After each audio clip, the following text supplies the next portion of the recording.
Bienvenue au club, bienvenue dans l'Endurance Club, le podcast que j'ai toujours le plaisir d'animer en compagnie de mon acolyte et spécialiste de l'endurance, Geoffroy Barre. Salut Geoffroy.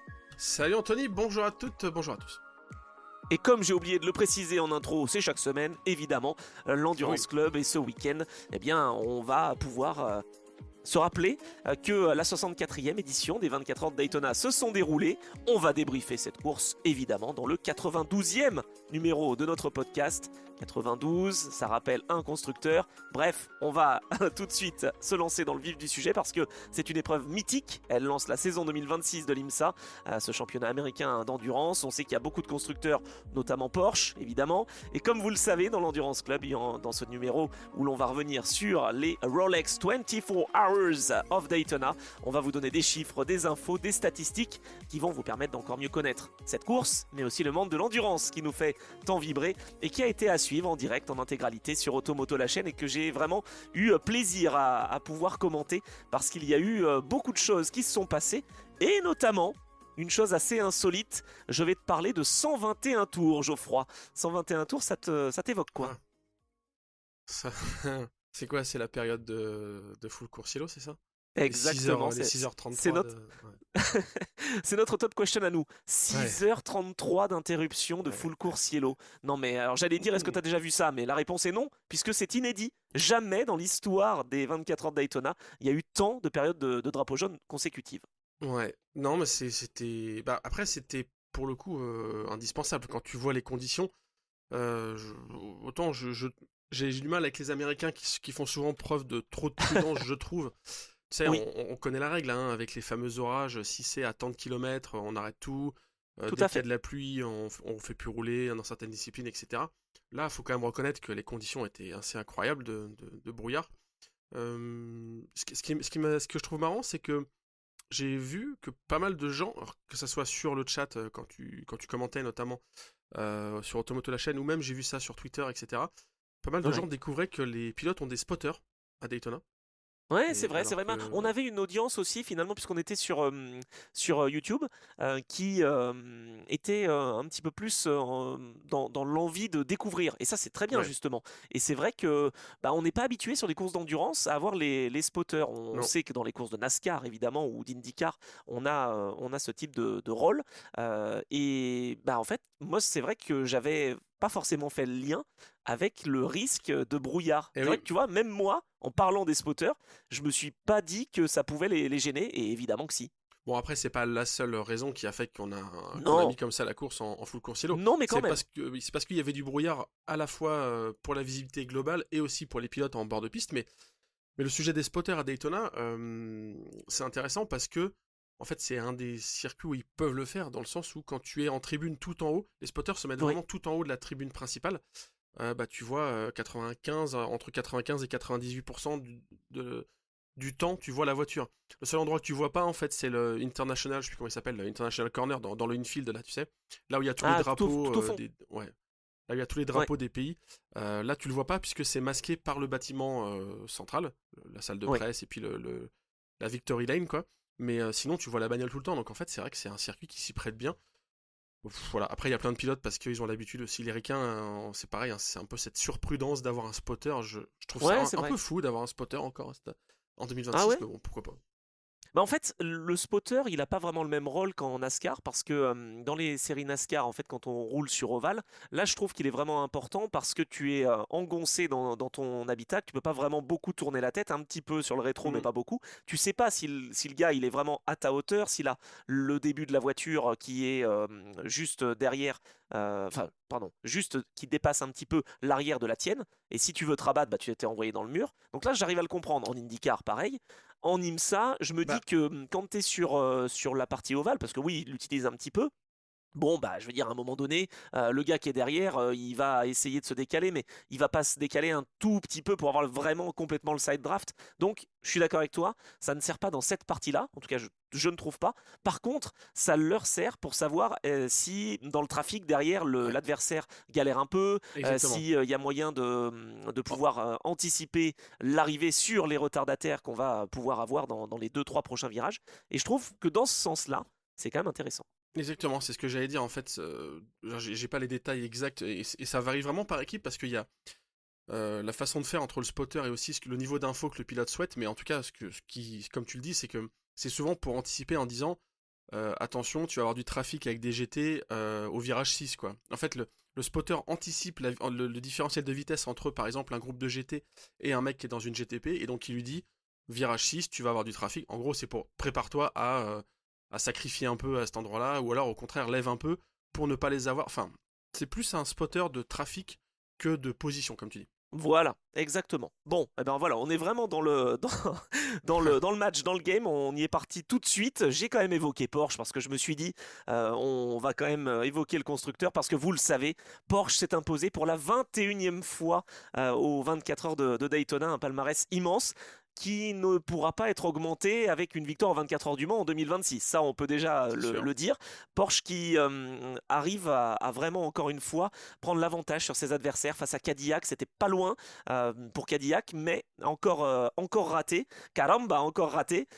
Et c'est encore Felipe Nasser qui, avec Julian Lower et Lorin Heinrich, s'impose. Je me faisais la réflexion, Geoffroy.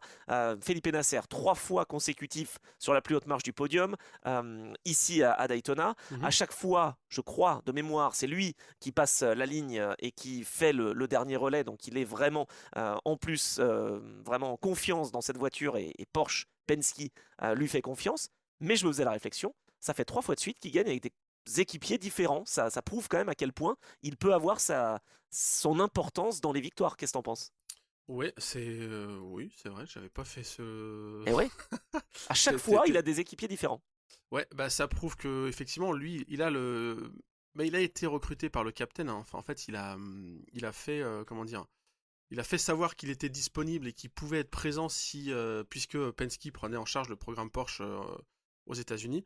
Et il y a eu Ouais. une rencontre, donc c'est 2021, je crois. Ouais, c'est fin Alors, 2021. 2022, il devient pilote Porsche Ouais, officiel. Il ouais, roule ouais, en GT et d'ailleurs, il gagne avec Mathieu Jaminet. Tu sais, c'était une finale complètement folle et les derniers tours ouais, incroyables en ouais. 2022. Donc, il a fait du GT pour ensuite, évidemment, passer en GTP en 2023, 24, 25 et 26. Mais je pense il a senti son destin, entre guillemets. Enfin, tu vois, je sais pas comment dire, mais je pense qu'il a senti qu'il avait quelque chose de grand à accomplir chez Penske et notamment à Daytona. Ouais. Malheureusement pour lui, oui, c'est pas au Mans que son palmarès va s'ouvrir en étant pilote Porsche actuellement. Donc, Alors, après, il en a fait des bêtises aussi au ah Mans, hein. oui, C'est lui bien sûr, qui a craché 23, la ouais. caisse il y a 2 ans, hein, Ouais, donc, ouais, bien ou sûr. 1 an, je sais plus. Mais en tout cas, voilà, ça fait sa troisième victoire de rang et seulement la deuxième sur une durée de 24 heures. Ça fait pas 3 victoires de rang sur 24 heures. Attends, elle a duré 24 heures, la course. Elle a juste été un petit peu neutralisée. Ça a roulé. Non, non, non, Il n'y a pas eu non, de drapeau non, non, rouge. je te parle de. Ah non, t'as pas compris Ah non, c'est quoi? C'est 2024 où la course n'avait pas duré 24 heures, puisqu'elle avait Ah, duré 23h58 oui, et d'accord. 24 secondes, un truc comme ça. Ah mince, je l'avais pas celle-là, mais oui, oui, bien sûr. Non, parce qu'en fait, j'ai tellement cherché dans l'histoire justement des épreuves un petit peu, comment dire, spectaculaires dans le sens où Ouais, c'est coupé. original. Ouais. Parce que du coup, il y a bien eu des courses de 24 heures de Daytona qui n'ont pas duré 24 heures. Donc Ah oui, il y en a eu, il y en a eu. Ouais. c'est pour ça que je voulais y revenir tout à l'heure. Mais tu as raison. C'est vrai qu'il y a eu le drapeau à damier qui a été agité au lieu du drapeau blanc. Donc on a été amputé d'un tour dans l'édition donc On en parlera tout à dans l'heure l'édition des courses 2025. qu'on fait presque 24 heures ou pas. Ouais, t'as des billes là-dessus, parce que moi j'ai Ah, d'autres anecdotes, hein. j'aimerais qu'on en parle, Ah mais on ouais, peut en bah parler ok. tout de suite parce qu'on a dit que Porsche s'était imposé, on a dit que Cadillac avait vraiment fait de belles choses. On peut peut-être parler rapidement de BMW qui, pour la première de la collaboration avec WRT en IMSA, fait un podium. Oui. Donc l'année dernière, on était passé pas loin. C'est pas, j'allais dire, l'exploitation qui posait problème parce que l'année dernière, ça aurait tout aussi bien pu faire un Ça aurait même podium pu aux gagner, oui. 24 heures Oui. Daytona, voire même la victoire, tout à fait. C'est plutôt Dries Vanthoor qui avait été un peu trop optimiste. Là, au moins, on va dire que ça pose les bases d'une collaboration qui continue et qui est vraiment, Bah, je pense, qui va être dans les jours, mois, années à venir, très fructueuse entre WRT et BMW. disons les choses, oui, comme faut quand même qu'on parle de la course avant de faire des digressions, t'as raison.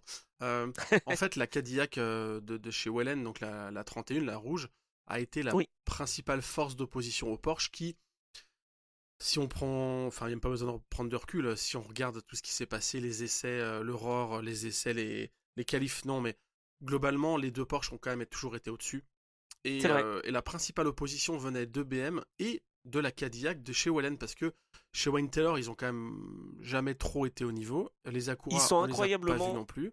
en difficulté. Ouais, J'ai pas compris et j'arrive pas à l'expliquer à ce point-là. Alors la 10, on peut l'expliquer parce qu'il y a eu un problème mécanique, ouais, mais ouais. de toute façon, elle n'était pas dans le match. Et la 40 avec Deletra, normalement, et Jordan Taylor, ça va. Mais est-ce que c'est pas aussi le fait d'être avec Colton Herta qui est un petit peu moins en...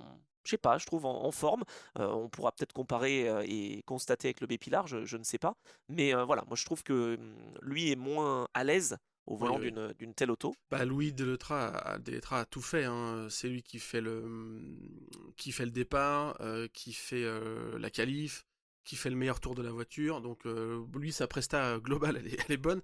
Mais ouais, comme Oui, tu dis, là, après Wayne Taylor Racing, WTR, ils ont eu leurs grandes années. Il y a aussi parfois des années un peu de vache maigre, hein. On les a ouais, ouais. connus en haut des feuilles de classement il n'y a pas si longtemps que ça, avec vraiment des belles passes d'armes, notamment avec Taylor. Hmm. Albuquerque aussi, machin. Enfin, mais ouais, là, il passe un peu plus au travers.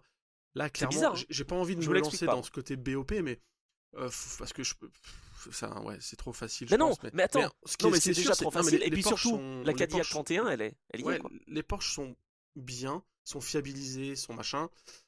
Les BM sont bien évolués, etc., etc. Les Cadillac, j'ai l'impression que c'est peut-être aussi un ouais, il manque peut-être un truc, ou au niveau de l'équipe, ou au niveau du constructeur, ou tu sais, les voitures, elles commencent maintenant à avoir quand même pas mal d'années d'exploitation. On a commencé en 2023 avec cette formule.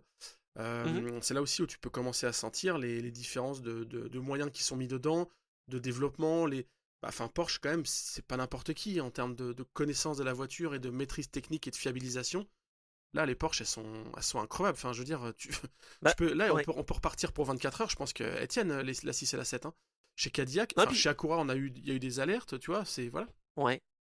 J'ai l'impression quand même que chez Porsche, on est un peu le coude à la portière pendant 23h30 et Ouais, puis ouais, dès qu'il faut mettre un ouais. petit coup de boost, ils arrivent à le mettre parce que tu vois, Mm. Nasser, il était repris par Aitken. Aitken a tenté quand même. Oui, Je me oui. suis dit à un moment, est-ce qu'ils vont se mettre des petits coups de roue et est-ce qu'Aitken va s'ouvrir la porte? Il n'a pas osé, il n'a pas tenté parce que bah, ça aurait été un petit peu trop.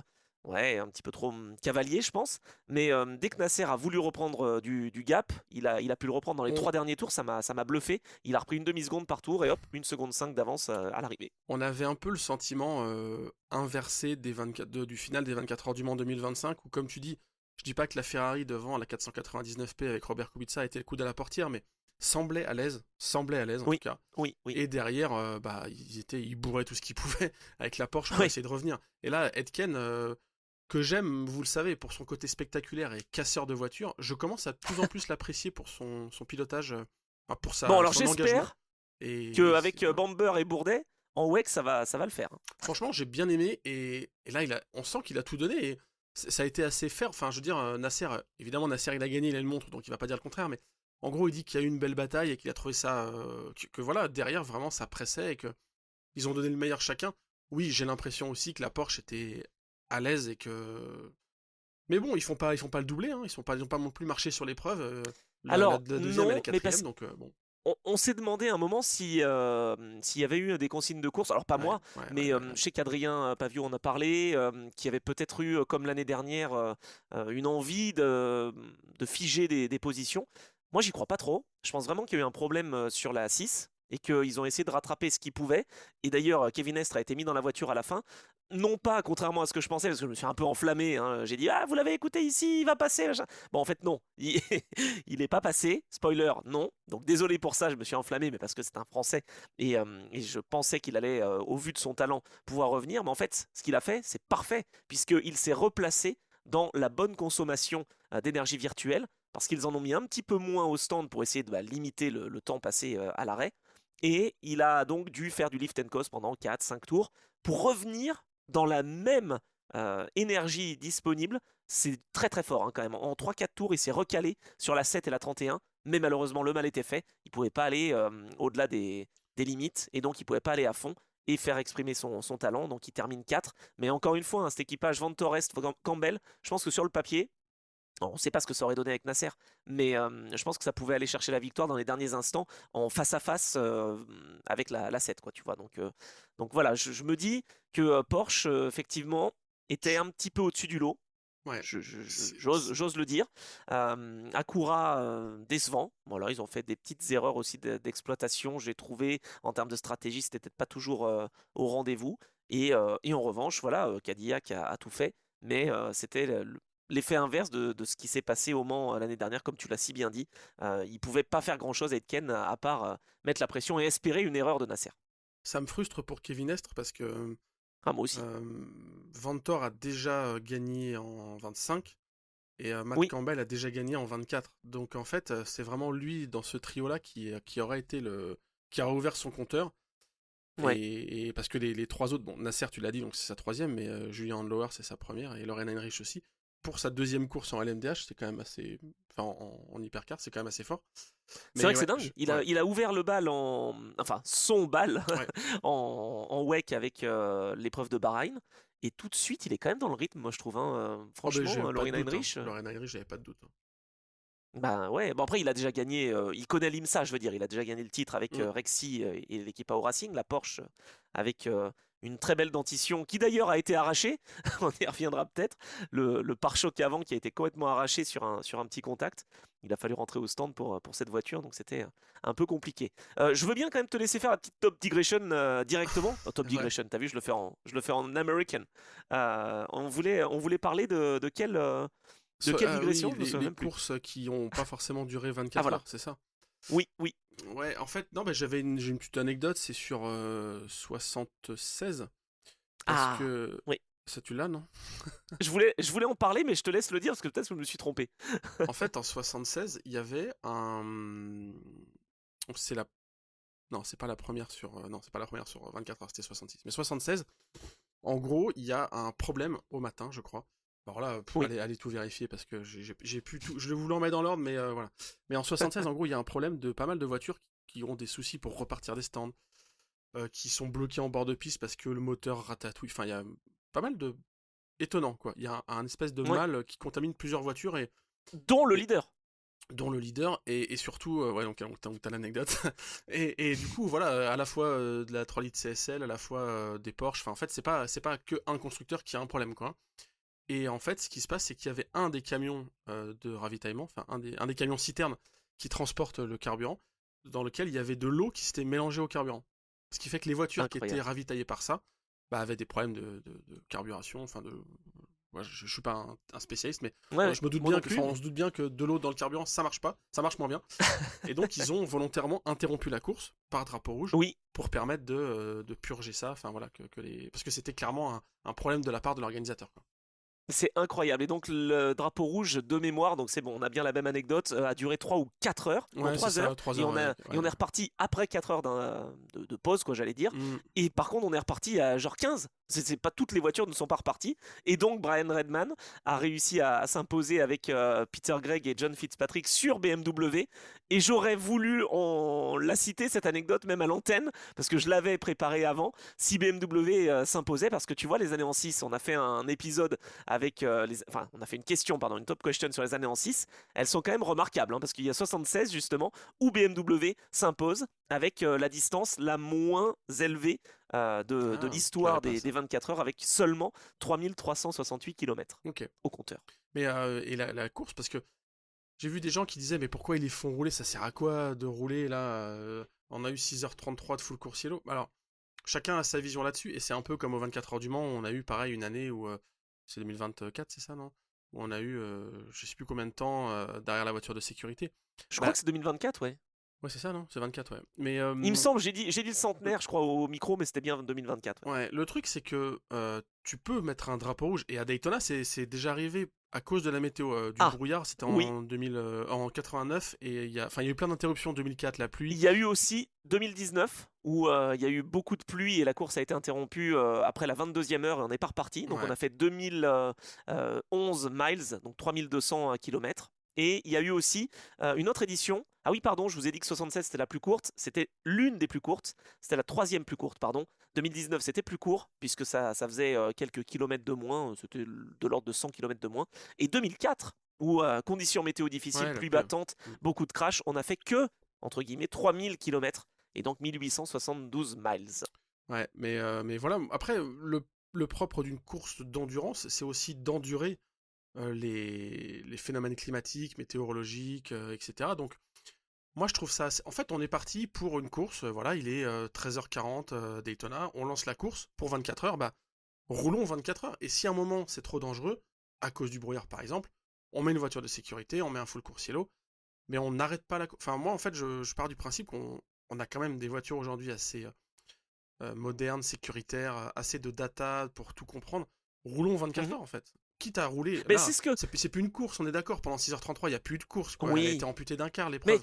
en tout cas, je trouve qu'effectivement, alors je sais pas exactement si c'est bien ou pas bien, parce que certains vont dire oui, mais enfin bon, tourner pour tourner, ça sert pas à grand Bah ouais, chose. mais quand... C'est ce que Pierre Ouais. Fillon disait. Mm. Les 24 heures du Mans n'ont jamais été interrompues au drapeau rouge.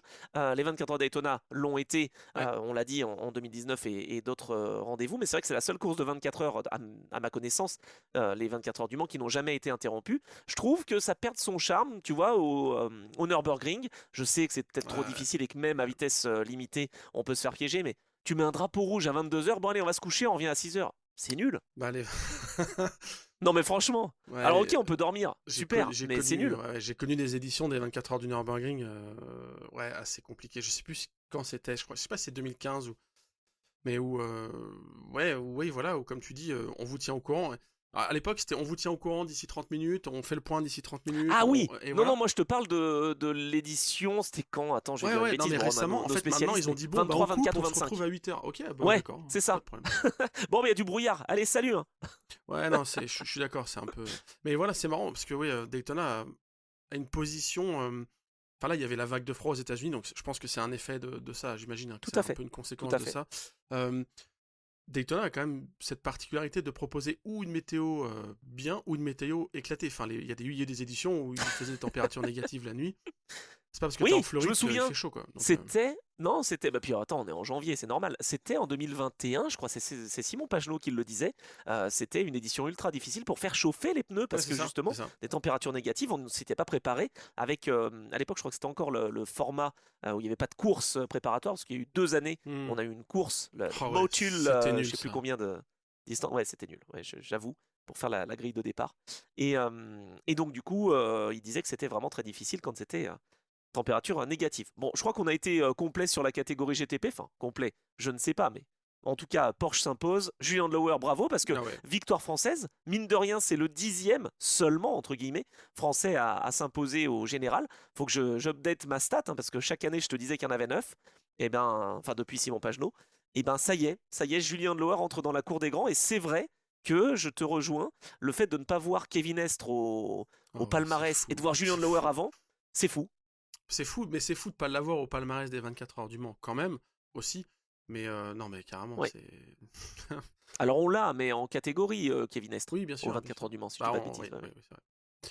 Donc bon, Tu veux citer il les l'a quand Français? même Non, gagné. on cite pas les Français, on s'en fout. On peut. Non, comment ça? Arrête. J'ai cité les Français pendant Non, non, je veux dire les toute Français l'épreuve. qui avaient déjà gagné à Daytona, parce qu'au pire, ça sera dans le Auto Hebdo cette semaine, mais comme tu veux, tu peux... Ah oui. Non, je te laisse le. Non, non, je te laisse le dire. Et vous savez quoi? Voilà, je fais le YouTuber maintenant. Ça y est.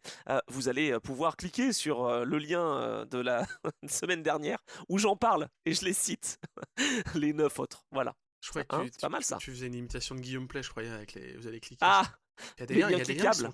cliquables. Ça, parce que des fois, on dit il y a des liens, mais on peut pas les cliquer. Donc ça, c'est quand même... Enfin, c'est hyper intéressant de voir les Mais liens alors, cliquables.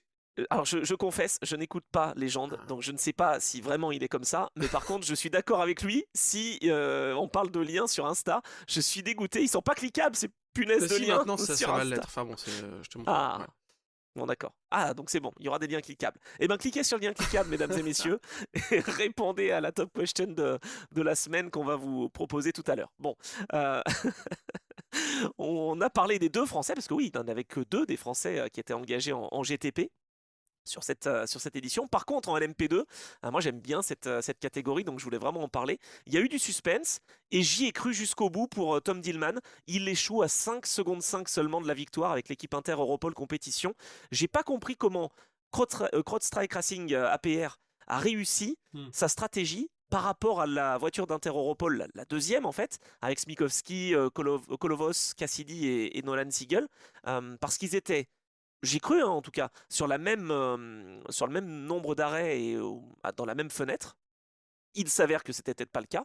Et j'ai trouvé que c'était intéressant et intelligent pour les deux Inter-Europol qui finissent quand même sur le podium, Oui. deuxième et troisième, de se décaler en termes de stratégie. Ça l'a pas fait pour Tom Dillman. Donc bravo à George Kurtz, à Alex Quinn, surtout d'ailleurs, Malte Jacobsen aussi surtout, et Toby Zovery. Mais bon, les quatre s'imposent. Est-ce que tu as suivi un petit peu la catégorie LMP2 ou pas? Alors, non, mais par Aïe, contre, enfin, alors, deux choses. Le... ouais, là, tu vois, les Inter-Europol sont groupés. Les Porsche, vous oui, allez me dire, elles sont groupées. Les 963, je reviens rapidement au GTP, mais ouais. elles sont groupées aussi dans le sens où il y a Elles auraient 30 dû. secondes d'écart sur la ligne. Mais Non, mais elles auraient dû être plus elles groupées. auraient dû. Enfin, en fait, c'est pas comme ça que ça aurait dû se passer. Et ils auraient dû jouer ce décalage volontaire d'énergie, de ravitaillement, enfin, tout ce que tu veux. Et je trouve qu'ils l'ont pas assez bien géré. Mais parce qu'ils ont Eh dû ben, je sentir. pense. Je pense qu'ils ont dû Mais ils attendaient un sentir drapeau jaune, non? que. Non, justement. Enfin, en Ah. fait, on a tellement eu de neutralisation dans cette course que je pense qu'ils se sont dit maintenant, faut finir quoi. Enfin, il y aura plus d'interruption. Ah, ok, c'est pour ça qu'ils ont demandé à Kevin S de faire du lift and Ouais, coast. ouais, je Oui, mais pense. sur la dernière demi-heure, c'est sûr que c'était impossible. Il peut pas y avoir des artificiers tout le temps. T'as suivi ça? T'as suivi dans la nuit Ouais. pourquoi il y a eu, enfin dans la nuit, juste avant la nuit, pourquoi il y a eu une neutralisation lunaire. On commente avec Romain Yanetta, et là, en plus, on en parlait dans le chat, on se disait ah, quand est-ce que le feu d'artifice est tiré, etc. Bon, j'ai pas eu la vraie réponse. Je croyais qu'au Mans, c'était 22 ou 23 heures. On m'a dit que c'était minuit. Je sais pas si ça change tous les ans. En tout cas, là, à Daytona, je pense que c'était plutôt prévu pour être à minuit, donc 6 heures heure française, mais on l'a tiré un peu avant. Et il y a eu de la fumée de la fumée qui s'est échappée de ces, Ouais, de ouais, ces ouais. feux d'artifice qui sont tirés depuis l'intérieur de l'ovale, à la sortie du virage 2, je dirais. Et, et on a interrompu la course. C'est quand même du jamais vu. Mais qu'est-ce que c'est que cette édition des 24 heures de Daytona? On a tout eu là. Ah, je sais pas trop où il est tiré, mais peut-être au bord au milieu. Je pense qu'il c'est au milieu du lac, mais parce que souvent quand Ah, t'as tu crois? bah en fait, alors, dans mes souvenirs, c'était ça. Quand Moi, j'y, j'ai souvenir que c'est juste, enfin, pas loin des pneumatiques à la sortie vraiment du virage 2, bah si on peut dire que c'est un deuxième virage. c'est quoi le deuxième virage? C'est le fameux truc avec les drapeaux là. Ah oui, ouais, c'est Bah ça, parce juste avant que la chicane du en bus fait, stop. Enfin, la chicane photo Le Mans. qu'il y a à faire, c'est justement, c'est quand t'es dans la zone, quand t'es donc intérieur circuit, mais t'es pas à l'intérieur de ligne fin. Ce fameux double, c'est un grand droite là. Ouais, Si t'es à ouais, l'extérieur de ça, la photo qu'il y a à faire, c'est être ici à la zone de freinage, et comme ça, tu as les voitures qui freinent, et en arrière-plan, t'as le feu d'artifice. Et pour moi, il est tiré, ils mettent un espèce de ponton au milieu du lac parce qu'ils ont accès, et du coup, ouais. ça sécurise, c'est-à-dire que si jamais t'as un problème avec les feux d'artifice, quand t'as de l'eau autour, c'est souvent ce qu'on fait quand il y a des feux D'accord. d'artifice. Ok. Ah, c'est J'ai des peut-être belles possible. photos de ça. C'est Bah là, magnifique. en tout cas, je sais pas s'ils se sont ratés, si c'est la vraie raison, ou si C'est dingue quand même. j'affabule ou C'est mais fou non. ça. Enfin, il y avait rien d'autre quoi. Il y avait pas d'autre problème. C'était juste drapeau jaune fumé sur le circuit. Non, mais... Ouais, mais c'est les Américains, c'est Donc, tout pour le show. Quoi. voilà, c'est ça, exactement. Non Alors, mais n'empêche, alors tu vois, attends, je ah, redigresse. Top digression number 2. Bah, en fait, je trouve que maintenant, les courses à l'américaine, je sais pas ce que t'en penses, elles s'européanisent. Alors évidemment, tu vas me dire qu'on a eu énormément de full course yellow et que c'est pas le bon exemple. Mais je trouve quand même qu'on met moins de drapeaux jaunes pour rien. Il y avait une roue par exemple qui était sur le circuit à un moment hmm. donné. Je me dis ça y est, allez, interruption, drapeau jaune, bim bam boum, on sort les pompiers. Non, non, rien du tout. La roue, elle a été enlevée par un commissaire. Il n'y a pas eu de neutralisation. Je trouve vraiment, je sais pas ce que tu en penses, hein, que ces dernières années, ben, Le Mans s'américanise un petit peu. C'est pas forcément pour ma plus grande joie, mais d'un autre côté, c'est là où on a 10 voitures dans le même tour à l'arrivée, 9, 8 et des écarts très serrés. Et puis à l'inverse, l'IMSA, de toute façon, ils savent que ça va être redistribué un petit peu les cartes sur les 2, 3 dernières heures. Tu vois, je dis ça parce que l'année dernière, les 4 dernières heures se sont faites sous drapeau vert, hein. Ouais, alors je sais pas si ça s'européanise, j'en sais rien. Ou alors c'est qu'on a moins de dentistes en LMP3, puisqu'on n'a plus de LMP3. Ouais, c'est vrai. On a peut-être moins besoin d'inter. Il y a quand même eu des bouts de carbone un peu partout et des débris. Enfin, Bah, on n'a du pas coup, trop neutralisé, franchement, je bah, trouve, je hein. sais pas. Alors, je reviens dans le sujet des LMP2. Ah bon, C'est d'accord. quand même fou de voir la Cross-Strike gagner. Enfin, premier virage, il est à l'envers, quoi, George Kurtz, quand même. Oui, et poussé par la 11 Mm. de chez TDS, malheureusement, et surtout la 18 de Hera qui fait une belle erreur. Enfin, en tout cas, de ce que je vois sur les ralentis, c'est pas tout à fait clair, mais je pense que Navin Rao, le pilote bronze de la 18, pousse Ouais. Lutke de la 11, qui va ensuite s'appuyer sur la 04. C'est vrai qu'ils étaient à un tour ou deux, je sais plus. chez CrowdStrike et ils ont réussi à C'est récupérer ça. le temps perdu. Notre bon Georges a fait une petite erreur aussi après. Enfin, c'est clairement pas. Oui. Non, mais c'est marrant. Enfin, tu sais, Ouais, ouais. c'est quand même normalement quand tu pars en tête à queue et enfin c'était assez spectaculaire, etc. Au premier virage que t'as tout le field qui passe devant. Bah oui. Bon, ça normalement c'est mort et j'aime bien une petite histoire de last to Oui. first quoi. Alors, j'aime bien, mais d'un autre côté, voilà, ça rejoint ce que je disais la semaine dernière. Et d'ailleurs, sur les commentaires, et vous avez très bien fait, et vous avez raison de réagir, évidemment. Je sais que Fabien Barret, qui était sur le chat dans la nuit, hein, d'ailleurs, hein, je vous vois, attention, hein, pendant la diffusion sur Automoto, la chaîne, a dit justement que lui, pour lui, c'était pas tout à fait ça. C'était pas une course d'attente pendant 23 heures et un sprint d'une heure. euh, mais que c'était plutôt une course de survie. Alors peut-être que je me suis mal exprimé, mais enfin en tout cas, les dires dans ce sens-là ont été confirmés par plusieurs pilotes qui disaient voilà, nous on attend voilà, les dernières 45 minutes ou la dernière heure pour vraiment pousser, etc. Alors c'est vrai qu'il faut rester en vie, bien sûr, ok, là je suis d'accord, pour être dans ce schéma-là, mais c'est quand même ça, quoi. Ça te prouve, là ce que tu viens de me dire, ça le prouve. Je veux dire, la voiture qui est à l'envers, premier virage, gagne à la fin, quoi. Ouais, mais oui, je suis d'accord. Mais j'ai répondu à ce commentaire. En fait, je suis d'accord avec lui dans le sens où j'aime pas trop dire course d'attente, tu vois, ça fait... là, tout à Hmm, l'heure, on a fait ok. exprès de le dire, et ça j'aime bien, voilà. Machin, Nasser était le coude à la portière en train d'en griller une. Bon, voilà, vous avez compris, là, qu'il y a une petite caricature, quoi.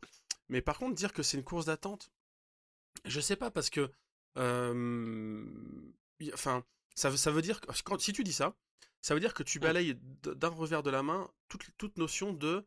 les voitures doivent quand même être dans une fenêtre de performance, comment dire, pas une fenêtre de performance, une fenêtre d'exploitation. C'est-à-dire que si t'es vraiment coude à la portière et que tu te dis, on va pas brusquer le matos, on va voir qui part devant, on va les suivre tranquille, bah tu risques de faire surchauffer les freins parce que tu les utilises pas bien. Tu risques le moteur va pas aller dans les bonnes plages de régime que tu as Ah, définies, je donc vois. tu vas Ok. l'abîmer. En fait, une voiture de course, qu'il faut que vous compreniez, c'est qu'une voiture de course d'endurance, dans les autres disciplines, je sais pas comment ça fonctionne, je suis moins spécialiste, mais en tout cas, une caisse comme là on en a en hypercar par exemple, ou même les GT, c'est fait pour fonctionner à un certain rythme, entre guillemets. Et si tu te dis, en allant plus lentement, je vais moins l'abîmer, c'est pas totalement C'est vrai en faux. fait.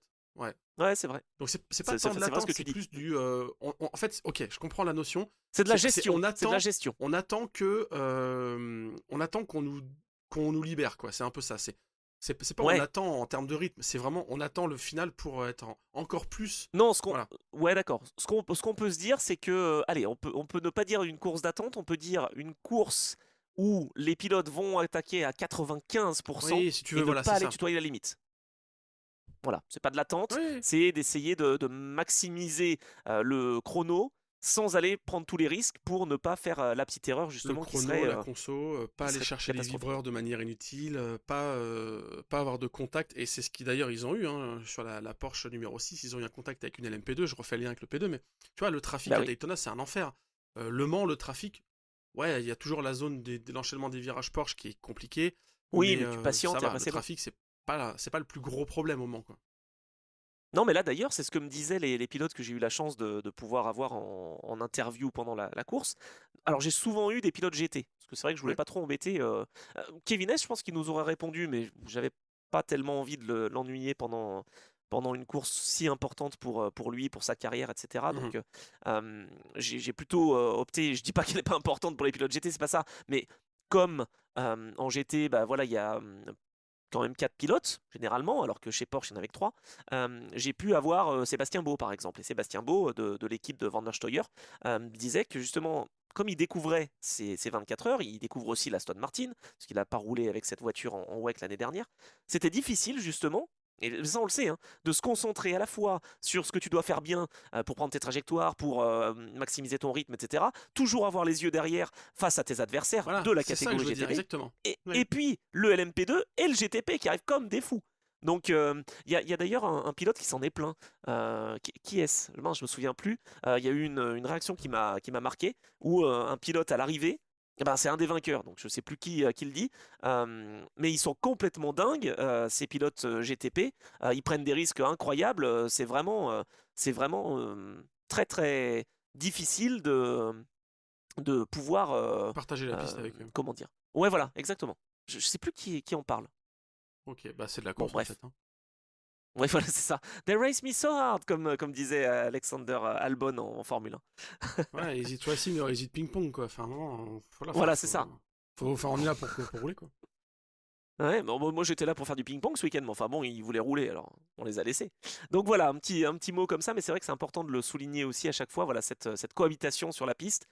J'ai trouvé que ça s'était plutôt bien passé, et que c'est vrai qu'il n'y a plus le facteur LMP3, il y a moins quand même, et ça je dois le souligner, parce que je suis des fois un petit peu critique, oui, allez, je me fais mon autocritique justement, mon automoto critique.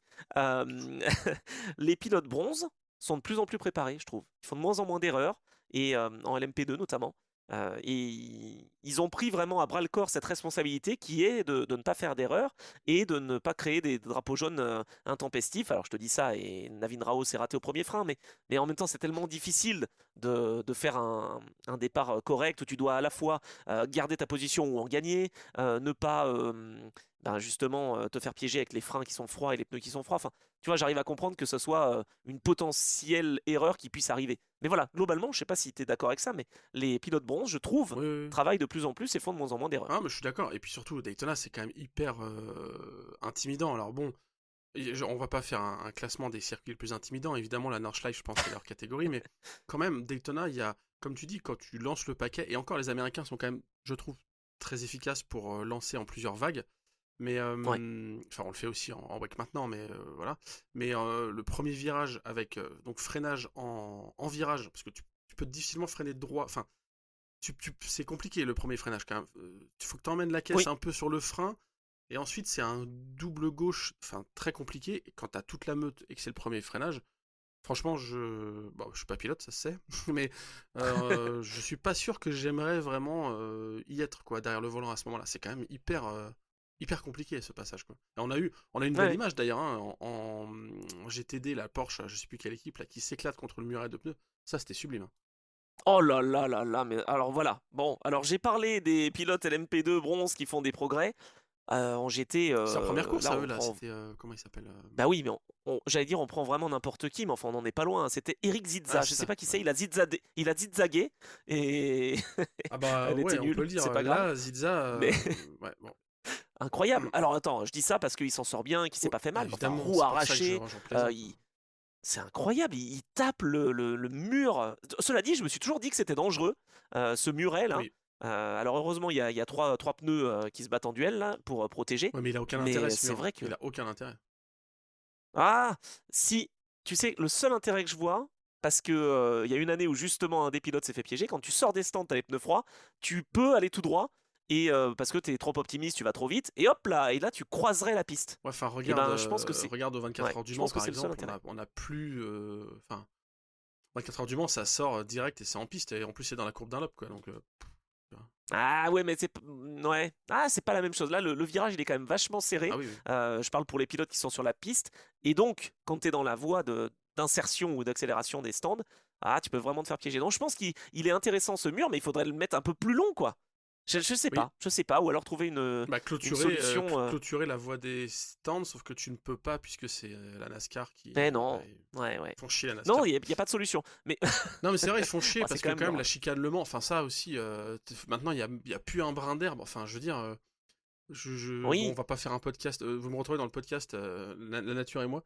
Tu sais, Brin on, d'herbe, on est ouais, quand même, Brin d'herbe on magazine. essaye quand même de moins artificialiser les sols. Alors là, en plus, je vais dire un truc, mais qui est totalement fou parce que Ah, aïe, t'as pas plus artificiel que Daytona dans le sens où le lac, il est pas naturel, hein, c'est un lac qui a été ouais. créé, machin. Donc tout est artificiel là-bas. Mais là, en plus, ils ont encore plus artificialisé les sols. C'est-à-dire qu'avant, il y avait quand même un virage, le bus stop, hein, il y avait quand même un peu d'herbe Ouais. et c'était un peu sympa. Et là, c'est full bitume depuis 2 ans parce que la NASCAR, il y a eu un crash et donc ils ont pas envie, parce que là, il y a une voiture qui était sortie et qui, du coup, dans l'herbe, Oui, bah, ça accroche forcément et ça fait des tonneaux. Donc ils ont tout oui. bitumé. Je trouve ça vraiment d'une laideur, mais incroyable, Ah quoi. ouais. Ah ok, ok. Ah, moi ça me choque pas spécialement. Mais moi je ne serais pas dans Nature Magazine avec toi, Mais mais ouais, mais quand tu vas dans les inaudières et que t'entends un petit peu le bruit ah des oiseaux entre deux oui, passages de bagnole d'accord, et que t'es dans la forêt en train de faire des photos, tu peux pas supporter ça, quoi. Enfin, d'accord. tu vois, Mais c'est parce que je fais pas le petit tour dans l'Unaudière avec toi parce que je commente. Voilà, tu vois, c'est pour ça. Un euh, jour, je ferai un petit tour dans l'Unaudière non, mais en fait, avec je des trouve voitures. qu'ils ont. enfin, tu vois, la Nordschleife, c'est vraiment un site protégé. Oui, Spa-Francorchamps, c'est incroyable. Et même s'ils ont fait beaucoup de travaux et qu'ils ont artificialisé beaucoup de sols, le circuit de Spa est juste incroyable avec les différentes variétés de. C'est vrai que les différentes essences d'arbres, de bois qui sont présents. J'avais l'info là-dessus, c'est passionnant. Le Mans, bon cliquez bah, sur le lien Le cliquable Mans, voilà, c'est en, pareil, en tu vois. description. Et je trouve que Daytona, ils se perdent, alors qu'ils devraient, ils auront jamais une forêt au milieu, hein, on est d'accord. Mais je trouve Non, qu'ils devraient quand même beaucoup plus valoriser. Regarde Saint-Pétersbourg, c'est génial. Quand tu roules en ville, avec le premier rond-point où il y a toujours un parterre de fleurs ouais, c'est vrai. incroyable. Tu vois, Ah un non, truc un attends, ça peu. c'est Long Voilà. Beach. Ça c'est Long Beach. C'est Long Beach, pardon. Ouais. Oui, c'est Long Beach. Non, Oh là là. t'inquiète. Oui, Saint-Pete, Oui. c'est aussi pas mal parce que t'es à côté t'es à côté de l'eau, donc t'as un espèce de port, donc c'est bien. Non mais ok, c'est vrai que cette chicane, elle est quand même difficile, elle en a piégé quelques-uns. Elle a été de toute façon l'année dernière modifiée, les Les vibreurs ont été vibras. plus agressifs aussi. Est-ce que ça, c'est un bon choix ou pas? Ça, c'est plutôt la question que je me pose parce que on n'a pas vu de tentative de dépassement au bus stop parce qu'ils savent que c'est plus une tentative de dépassement, sinon tu décolles, etc. Et donc ça évite aussi potentiellement les erreurs et les drapeaux jaunes. C'est peut-être ça en fait la raison. Peut-être pas forcément que les Américains s'européanisent, c'est que maintenant les pilotes, encore une fois, ne tentent plus l'impossible quand on n'est pas dans les 45 dernières minutes, quoi. Et surtout, je trouve qu'on a beaucoup plus vu de différentiel de vitesse en sortie de ce bus stop que par le passé. Oui, En fait, avant, c'est vrai. vu que tu pouvais passer quasiment flat, enfin j'exagère hein, évidemment, vous avez compris, mais Non, mais c'est vrai. vu que le Sur, vibreur sur était le vibreur pas de sortie. trop, voilà, avait pas trop de conséquences, ça enquillait gauche, droite, ça. Mais moi, là-bas, j'ai vu, mais ça défonce le vibreur, t'en as rien à faire quoi. Et maintenant C'est vrai. Et maintenant, qu'il non. est traître, t'es vraiment obligé de marquer ton virage. Et donc c'est vraiment les pilotes qui arrivent à bien inscrire la voiture et surtout à conserver à cette vitesse en sortie qui s'en sortent le mieux. Et on a vu à plusieurs moments des batailles, que ce soit en GTP, LMP2 ou Mhm. GTD, où vraiment t'as un mec devant et l'autre qui est à 1 seconde et demie, 2, qui fait vraiment une bien meilleure sortie, qui recolle. Et ça c'était hyper intéressant. En fait c'est tout l'intérêt de ce Ouais. bus-stop à la base. Hein.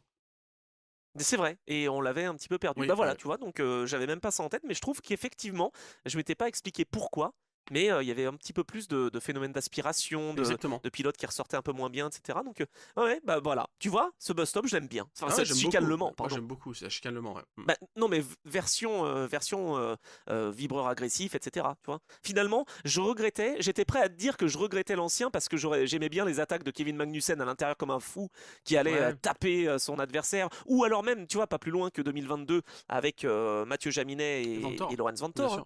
sûr. Ah ouais. Là, t'as pas eu cette tentative-là, et pourtant, et je passe le GTD Pro pour y revenir, mais t'as eu un final de folie en GTD. Ah, je suis content de parler du GTD, tu vois, entre Niki Tim sur l'Aston Martin Vantage et Philippe Ellis sur la Mercedes de chez Winward. Mhm. Ils se sont vraiment, mais arsouillés, comme on dit. Mais Ils se sont rendus coup pour coup, quasiment. Et à un moment donné, c'était un peu dangereux, j'ai trouvé. Quand même, non, tu crois? je pense que si on avait été. Ouais. Non, je pense que si on avait été en WEC, il aurait une pénalité, Philippe Ellis. Parce que là, remonter sur l'ovale alors que Niki Tim est contre le mur, bon, bah là, je vois pas trop la manœuvre, franchement. Voilà. Mais en tout cas, c'était beau. Après, je pense qu'il y a quand même un petit phénomène de side draft et de, comme tu dis, où est-ce qu'il est? Tu perds 2 secondes, enfin pas une demi-seconde la route Hmm, des yeux. Je pense pas qu'il ait voulu le c'est tasser. vrai. Enfin, ça serait vraiment très Non, con il est parce que, aspiré. enfin, toutes les Ouais, il a caméras été sont braquées aspiré. vers lui, donc. Et puis surtout, je pense que c'est lui qui aurait pu partir en Ah travers et ouais. que ça aurait pu être dangereux pour cette raison. Donc, Bah, c'est lui qui a fait un travers d'ailleurs. bon. Ouais, d'ailleurs, je sais même pas comment il l'a rattrapé. C'est génial Donc ça. non, bravo à lui, parce que face à Niki Tim, faut quand même s'accrocher hein, pour, pour résister. Et c'était pas loin de faire basculer la balance dans le côté de Niki Tim. Mais voilà, finalement, c'est victoire Mercedes encore, j'allais dire. L'équipe Winward, hein, ils sont quand même remarquables, hein, mine de rien. Et là, c'est vraiment l'équipe Magnus Racing qui, cette année, s'est sublimée. Earth of Racing Team termine quand même troisième. On a 2 Aston Martin Vantage sur le podium.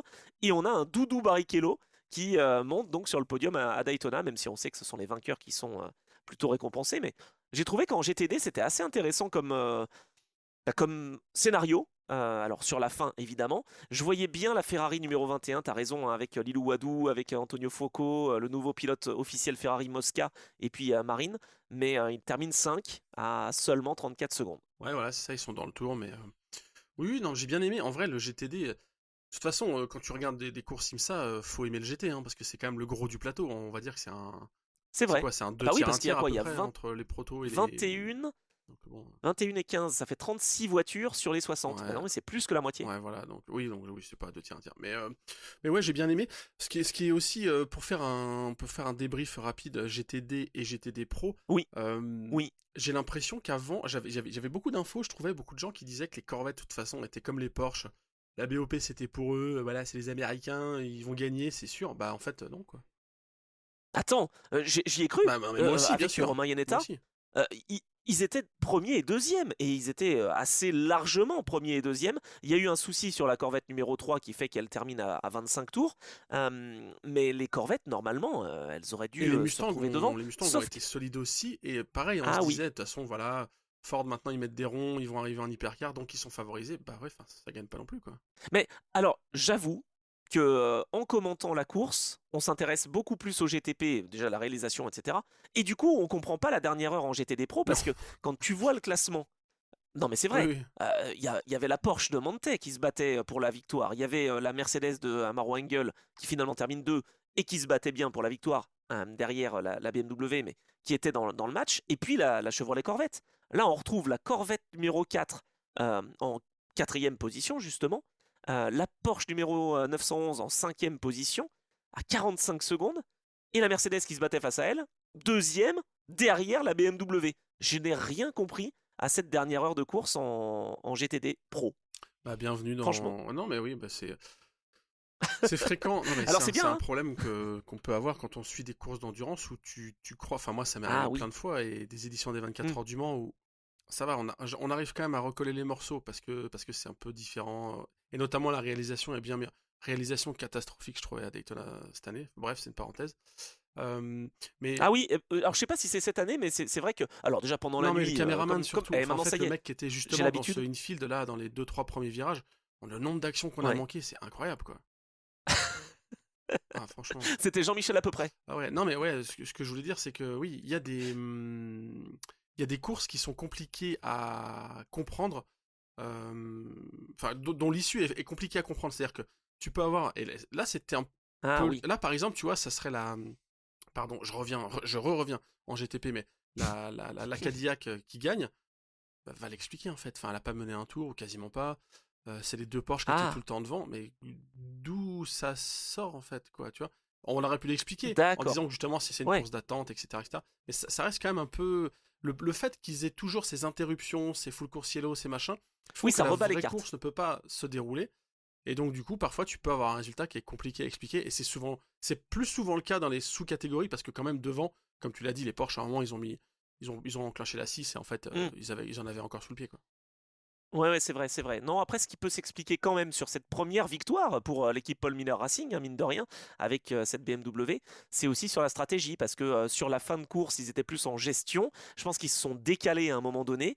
J'ai pas vraiment le tour parfait où ils se sont arrêtés, mais Maro Engel revenait comme un boulet de canon, parce qu'il venait de faire justement un top-off, donc on a remis un petit peu Mhm. d'essence pour aller jusqu'à l'arrivée, et lui, il pouvait attaquer à pleine balle. Tandis que face à eux, je crois que c'était Dan Harper qui était un tout petit peu plus sur la défensive. Donc c'est pas passé loin. C'est peut-être ça l'explication, effectivement. Et on n'a pas toutes les clés parce qu'on n'a pas les logiciels que les équipes utilisent. Et puis, je vais même te dire mieux, quand j'ai pu avoir Esteban Masson au micro, enfin au téléphone, pardon, en fait, même lui, il regarde pas trop ce que font les autres. Lui, ce qu'il m'a dit, c'est que dans sa Lexus, il a fait tout ce qu'il fallait, il a respecté ce qu'on lui a demandé, il a attaqué quand il fallait attaquer, ils ont fait le mieux qu'ils pouvaient, ils ont évité les contacts, etc. Et tu vois, ça fait 9. Donc en fait, termine 9e en étant vraiment confiant sur l'issue de la course, Mhm, sur, mhm. comment dire, sur le déroulé de la course. Ils ont vraiment fait tout ce qu'on leur a demandé. Et pourtant, ils font que 9e, sans regarder vraiment tout ce qui se passe autour. Donc même pour les équipes, finalement, c'est pas si simple de comprendre. Les stratèges doivent avoir un petit œil quand même. Mais les pilotes, eux, on leur demande de faire le maximum, ou des fois d'économiser de l'énergie virtuelle ou de l'essence. Et puis, euh, et puis voilà, c'est comme ça que ça se termine. Donc voilà, peut-être que c'est une des raisons pour lesquelles on n'a pas vraiment tout compris, mais BMW s'impose donc en GTD Pro pour un rien face à Mercedes. Et tu vois, on se faisait la réflexion pendant le commentaire, les constructeurs allemands, ils ont fait la radia, hein. Oui, Porsche qui s'impose en GTP, BM, ouais. BMW en GTD Pro et Mercedes en Et GTD. Orica, non, ouais, pas Orica. Non, Oreca, ils n'ont pas une antenne en Allemagne. Bah, ils avaient quand ils bossaient avec Toyota, Oui, si, ouais, cela dit, à ouais, ouais, Cologne. ouais. Non mais oui, carrément. Donc voilà, c'est pas une mainmise des Américains Non. chez eux, voilà, c'est pas un Cadillac, Corvette, je sais pas quoi. Non, voilà, c'est intéressant. D'ailleurs, à tel point que y a-t-il un Américain qui s'impose de Russell Ward? Il doit être américain, Connor des Philippines, ouais, donc il y en a quelques-uns dans les catégories. Il y a quelques Américains qui s'imposent. Soweri également. Bah d'ailleurs, il y a qu'en grande catégorie GTP où il n'y a pas d'Américain qui gagne Ouais. sa C'est vrai que ça classe. fait partie des trucs. Je spoil un peu, on va avancer, mais je spoil un peu le Ouais, c'est quoi ton actu. Mais Porsche Penske qui gagne donc pour la troisième fois au général. En oui, considérant que c'est une équipe allemande, bon, ils ont quand même une base. Enfin, c'est plus américain que. oui, Ouais. c'est Penske, Mais je ouais. parle de l'équipe. Je parle pas de la voiture. Je parle vraiment de l'équipe. En considérant qu'ils Oui, sont allemands, c'est le cas parce qu'ils roulent sous bannière allemande. Mais bon, vous avez compris. Avant ça, avant les trois victoires de Porsche au général, donc 24, 25 et maintenant 26, ah, si tu voulais oui, retrouver une victoire oui, d'une équipe oui, non d'une américaine, équipe. il fallait remonter. Oui, c'était en 2000. Voilà, il fallait remonter très loin, 2000. Dis-moi, Oh, et bah c'est c'est qui? Oreca. Et C'est voilà, Oreca, mais sur une Dodge énorme. Viper GTSR, donc vraiment la caisse la plus américaine possible. Mais en tout cas, la dernière équipe non américaine à avoir gagné avant Penske, c'était Oreca, donc équipe française en 2000. Donc c'est juste fou de te dire que, enfin, au 24 heures du Mans, si tu veux, c'est l'inverse, c'est le strict opposé. Là, je suis en train de totalement spoiler mon article, mais c'est pas grave. Vous irez quand même le Non, lire. non, Mais au 24 heures ah du bah Mans, c'est j'espère. totalement l'opposé. Les équipes françaises, équipes, et en plus là, bon, ça match avec les constructeurs, mais équipe française qui gagne au 24 heures du Mans, il n'y en a pas tant que ça sur les 25 dernières années. Non, c'est vrai, c'est vrai. Et d'ailleurs, spoiler, moi aussi, je vais parler de C'est quoi Ouais, il ton n'y en a qu'une actu d'ailleurs. dans quelques petites minutes, mais et Hugues de Chaunac m'en a parlé justement de cette victoire en 2000 qui était incroyable, qui était même pas attendue. Enfin, au général, gagner avec une Viper GTS, enfin, c'était Ouais. c'était improbable et complètement fou. Et c'était une voiture qui était très physique et d'ailleurs à tel point que même les pilotes, voilà, ont dû, comment dire, se préparer assez fortement. Et ça n'a pas empêché une petite blague de Wellinger dans le dernier relais. Il était assez à l'aise et voilà, il a voulu faire peur à toute l'équipe en prétextant un petit problème, je crois, et finalement il n'y avait rien du tout. Donc, Ah ouais, oh, les mecs. donc voilà, Les mecs étaient confiants. petite anecdote. Ouais, mais voilà, ça c'est quand t'es confiant, mais bon, après ça peut vite Ouais, se ouais. retourner contre Ouais, toi, hein. non. Ça c'est pas simple. Je voulais juste, avant de passer à C'est quoi ton actu et répondre aux top questions et pouvoir donc bah voilà vous citer pour vos bonnes réponses, parler de Connor Zilic quand même mine de Ouais. rien parce que lui c'est la première fois qu'il vient aux 24 heures du Mans dans la grande catégorie, 24 heures du Mans, aux 24 heures de Daytona, bientôt aux 24 heures du Mans, vous l'aurez entendu ici. Connor Zilic, il a 19 ans seulement. Il roule en NASCAR et il faut voir à quel niveau il roule. Et là, il a été très fort, je trouve, hein, dans cette Cadillac Williams numéro 31. Ça aurait pu être une victoire pour lui et ça aurait été, je pense, vraiment un fait remarqué et remarquable. Et malheureusement, eh ben, il a été, comment on dit, il a été baptisé, non, non mince, bizuté parce qu'il a roulé sous le full coursiello dans la nuit. Il a dit j'ai jamais roulé aussi lentement de ma vie, oui, sauf sur la route quoi. Ah bah là, c'était. Oui, bah je comprends. Mais je l'ai vu ferrailler avec Scott Dixon à un moment. C'est marrant, enfin, il y a. Exact. Voilà, la petite bataille avec Scott Dixon, c'est cadeau. Il y a une vraie passerelle, un vrai parallèle à faire entre le fait que voilà, il poursuit des rêves de NASCAR. Enfin, bref, je trouvais ça marrant, quoi. Non, non, mais tout à fait. C'est vraiment un super pilote et il sera à surveiller. Et puis, dernière petite statistique, ça fait quand même 6 ans de suite qu'un Brésilien s'impose. 3 victoires consécutives pour Castroneves, Mhm, 21, ouais, 22, 23. ouais. 3 victoires consécutives pour Felipe Nasser, 24, 25, 26. D'ailleurs, Oui, je crois oui, hein, oui. que ce sont les deux Non. seuls à avoir Non. fait. Non? Ah bon? Comment Bah, ça? en fait, oui. Consécutifs? En fait, ce sont les deux Ah bah alors seuls. là, Ce sont faudra que les tu deux seuls, m'expliques. mais Oui, mais. Peter Gregg l'a aussi fait. Il a fait 3 éditions de suite, mais elles sont pas vraiment de suite. C'est-à-dire qu'il a fait Ah, ça y est. 73, Ok. 75, 76, mais il n'y a pas eu d'édition 74. Oui. Donc, au final, Ah, il pouvait c'est pas. pour ça Voilà. qu'il m'a Ouais. piégé. C'est vrai. Peter Gregg, 4 victoires en tout. Il a ajouté une petite victoire en 78 Mm. aussi. L'égal de Petro Rodriguez, de Bob Volek et de Rolf Stommelen. Bon, ça va, j'avais quand C'est même des bien, stats. c'est bien. Mais ouais, ok, ok. Donc c'est le troisième pilote à faire 3 victoires Ouais. consécutives. Ça me va. J'aime bien les stats comme Non, ça. c'est bien. Et un équipage à 3 pilotes. Ça arrive quand même pas non plus très souvent ces dernières années. Ouais, c'est vrai qu'en fait, il y a pas mal de Daytona, c'est un peu comme le Nürburgring où il y a beaucoup d'équipages à 4 et donc dans l'histoire, les équipages à 3. Alors, quand on remonte un peu plus dans l'histoire, c'est plus fréquent. Même à Oui, 2, hein, d'ailleurs, hein, ils l'ont fait à 2. Mais ouais, à 4, c'est un peu plus la norme. Et il y a déjà eu des équipages à 5 vainqueurs. ah oui, non, ça c'est énorme. Et il y a déjà eu un équipage une fois à 7 vainqueurs. Oh là là, ça fera une top question. Ça j'y crois. Euh, Voilà. mais non, mais c'est incroyable. Non, mais pour ça, c'est vrai que l'épreuve de Daytona, elle est, Ouais, les règles ouais, sont. Enfin, le ouais, sont moins maintenant, mais étaient pas mal permissives à une époque. Donc, ça varie. Ouais. il y a eu ouais, jusqu'à 7 pilotes. Alors, je sais pas s'ils ont fait 7 Rolex, mais normalement, si, hein, c'est ça, c'est le deal. Donc il y a. Ah bah normalement Ouais. oui. Mais enfin non, mais attends, là c'est des pilotes qui étaient engagés sur deux voitures, qui ont finalement roulé en fin Ouais, de mais course, tu etc. pouvais faire ce petit passage d'une voiture à une autre, voilà. C'est vrai. Bon, bah écoute, je pense qu'on a été le plus complet possible. On n'a pas parlé de la Porsche privée JDC, mais bon, elle a quand même fait une bonne Ouais. performance. Et donc, bah voilà, on n'en a pas parlé, mais je veux en parler quand même. Non, mais voilà, septième pour cet équipage qui était le plus jeune de cette édition. Donc, bah, petit coup de chapeau à eux. Et puis j'aime bien, moi, ces initiatives privées, parce que j'aimerais bien voir des hypercars Non, mais engagés carrément. par des équipes justement privées à l'avenir. Il y en aura en Asian Le Mans Series l'année prochaine, mais, euh, mais voilà, c'était quand même un beau travail de leur part. Exactement, je suis d'accord. Passons à. C'est quoi Bon, ton actu? bah évidemment. Alors, quelle est ton actu? Est-ce qu'avec Rétromobile, tu passes une bonne semaine? Parce que là, on enregistre justement la semaine de Rétromobile. Alors, tout dépend à quel moment vous allez l'entendre, mais Rétromobile se finit dimanche. Et donc, vous avez l'occasion de venir sur la région parisienne. Et puis, on aura l'occasion de se voir, j'en suis sûr. J'en Bah suis sûr. exactement, bah moi tu vois mon actu c'est ça, c'est rétro exactement. Donc là, je l'ai déjà dit dans l'épisode, mais il y a un bel article, un 4 pages sur Daytona dans Auto Hebdo cette semaine, Ouais. en mode classique un peu, où je reviens sur la place des 24 heures Daytona dans le calendrier endurance global. Et je fais quelques parallèles avec les 24 heures du Mans, donc si vous aimez bien l'histoire de l'endurance et avoir de l'anecdote, là en gros il y en a, donc voilà, je vous invite à aller acheter Auto Hebdo, ça sort mercredi. Et puis voilà, mon actu, bah, c'est ouais, rétromobile. Il y a rien de flamboyant, hein, je vais pas danser sur Bah, la scène, je si. vais pas. Non, mais Ah, voilà, c'est plus des rendez-vous et puis un peu de mince! créa de contenu quand même. Sur Endurance Mag, on va essayer de partager les voitures en lien avec l'endurance qui seront présentes. Donc voilà, il va y avoir des choses à retrouver sur les réseaux d'Endurance Magazine. Ah, ça, c'est une très très bonne chose. Alors, moi, c'est quoi mon actu? Je sais même plus. Qu'est-ce que je Ah, tu fais viens à en ce rétromobile, moment enfin là? en tout cas c'est comme ça que c'est calé, mais Ouais. Bon, c'est calé. Moi, je vais danser de nu sur la scène. Non, c'est ok. pas vrai. Je vais par contre faire des petites interventions au micro, notamment sur le salon des éditeurs. J'en avais parlé la semaine dernière, je crois, au hall 7.2.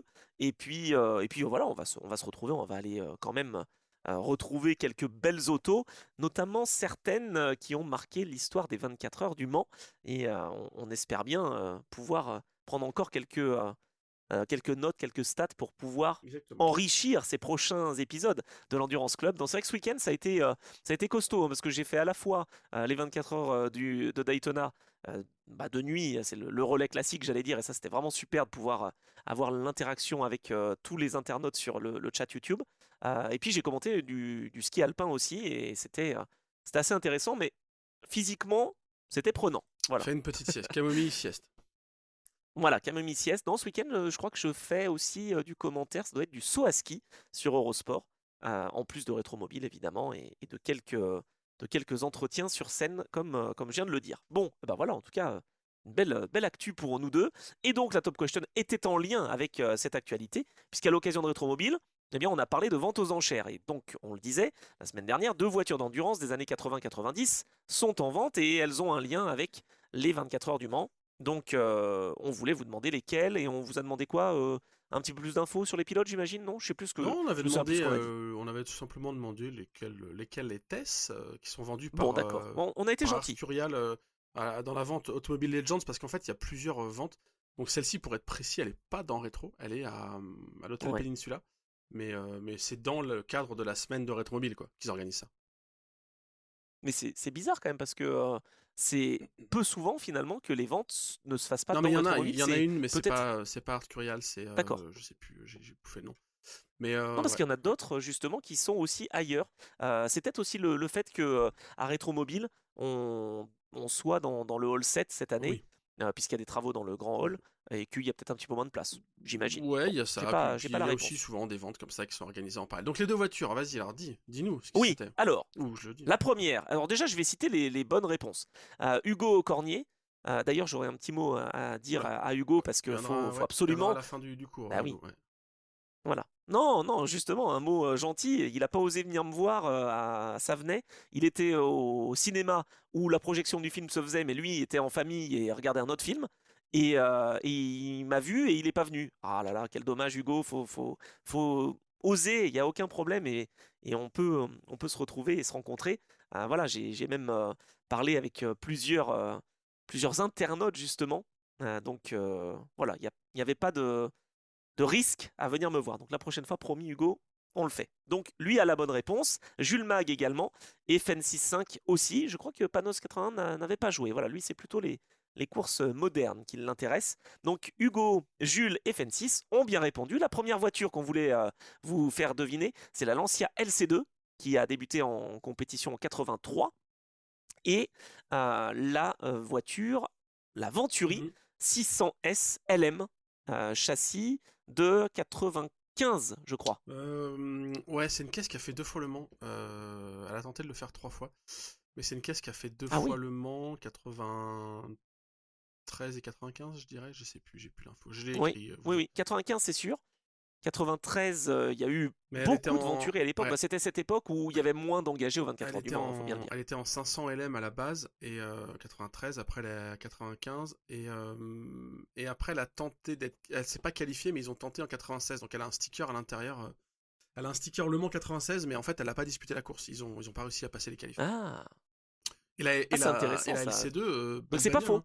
La LC2 c'est une groupe C, et c'était la première opposition, on va dire, au Porsche 956, parce que on se souvient des groupes C où Porsche a tout poutré, a tout dominé, mais il y avait quand même eu quelques tentatives d'opposition, et la première vraiment sérieuse dès le départ, c'était les Lancia LC1, mais c'était des groupes 5 qui étaient autorisés, donc c'est pas vraiment des groupes C. Ouais. Et Lancia après a lancé un projet qui a pas eu le résultat escompté, on va dire, mais ce châssis 0001 en est une bonne, un bon témoin, quoi. C'était avec un moteur Ferrari.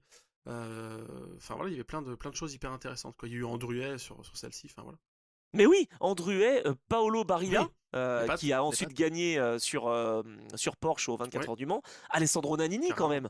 même, qu'on a connu en Formule 1 et qui malheureusement a eu un accident d'hélicoptère, mais c'était des pilotes de talent. Je crois que, attends, sur la Lancia, il y avait qui? Bah, Pescarolo, qui a roulé sur Pescarolo, Lancia ouais. En aussi. fait, Tu chez vois, Lancia, ça fait longtemps qu'on n'a pas parlé ils d'Henri. tapaient beaucoup dans les anciens pilotes F1, et enfin, il y avait beaucoup de liens avec la F1, avec beaucoup d'intérêts aussi italiens. Ils essayaient de faire un truc vraiment avec un ADN italien, et c'était une super épopée, l'Ancien en groupe C.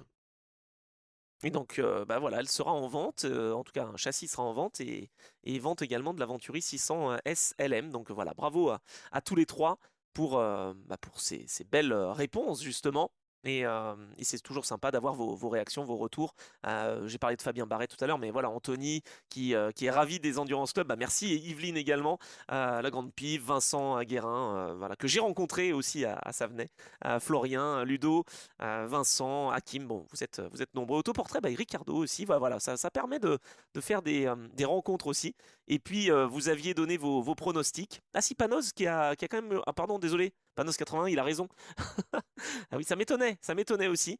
Allez, mes yeux se sont croisés. Si, il a bien la bonne réponse, effectivement, pour les deux voitures qui ont été vendues. Bon, passons quand même à la top question de cette semaine.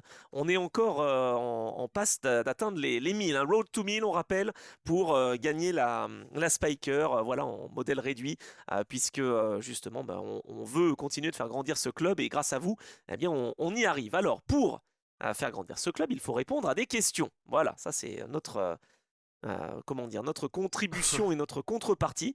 Mais normalement, comme vous êtes tous très bons et très connaisseurs, puisqu'on est entre passionnés, eh bien vous allez savoir facilement répondre à cette top question qui est en lien avec un vainqueur des 24 heures de Daytona. Je vous propose de jouer avec nous 36-15 côté F1 pour le petit jeu top position. Donnez-nous les 3 premiers de ce Grand Prix de Monaco dans l'ordre.